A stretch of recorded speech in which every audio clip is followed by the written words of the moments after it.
निर्वाचन commissioner of India निर्देश क्रमे जिला निर्वाचन अधिकारी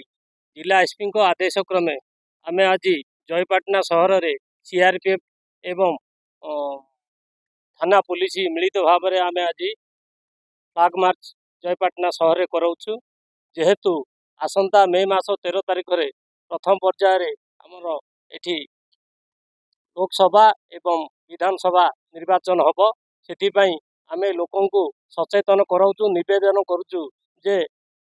अबाध्य निरपेक्ष एवं शांतिपूर्ण भाव में तांकर भोट दान करेंगे आ भोट केमती शांति श्रृंखला हम से आम आज ये प्रयास